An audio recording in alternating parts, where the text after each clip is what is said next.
बहुत पुरानी बात है। एक जंगल में एक गुरुकुल था जिसमें बहुत सारे विद्यार्थी पढ़ते थे।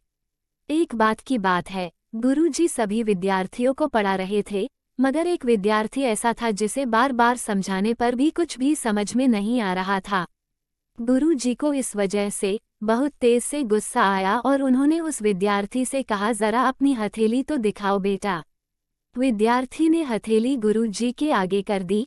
हथेली देखकर गुरुजी बोले, बेटा तुम घर चले जाओ, यहाँ पे रहकर अपना समय खराब मत करो, तुम्हारे भाग्य में विद्या नहीं है। शिष्य ने पूछा, क्यों गुरुजी?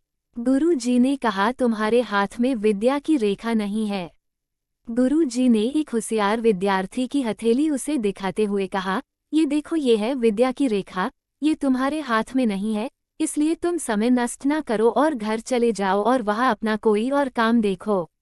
ये सुनने के बाद उस विद्यार्थी ने अपने जेब से एक चाकू निकाला, जिसका प्रयोग वह रोज सुबह अपनी दातुन काटने के लिए करता था।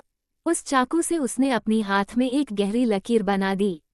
हाथ से खून बहने लगा और तब वो गुरुजी से बोला, गुरुजी मैंने अपने हाथ में विद्या की रेखा बना ली है। ये देखकर गुरुजी भावुक हो गए और उन्होंने उस विद्यार्थी को गले से लगा लिया।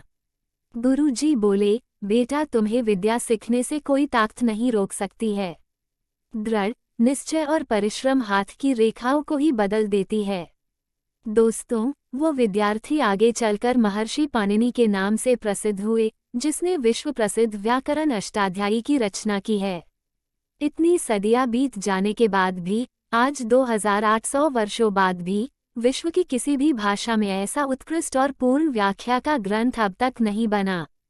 तो दोस्तों, इस कहानी की शिक्षा ये है कि लोग चाहे जो भी बोले, हम हर एक को गलत साबित करते हुए अपनी लगन और कठिन परिश्रम के दम पर जो चाहे वो सब कुछ हासिल कर सकते हैं। तो फ्रेंड्स, ये कहानी आपको कैसी लगी कमेंट्स करके जरूर बताइएगा। भविष्य में अच्छी अच्छी और प्रेरणादायक कहानियाँ सुनने के लिए चैनल को लाइक, शेयर और सब्सक्राइब जरूर कीजिएगा। धन्यवाद।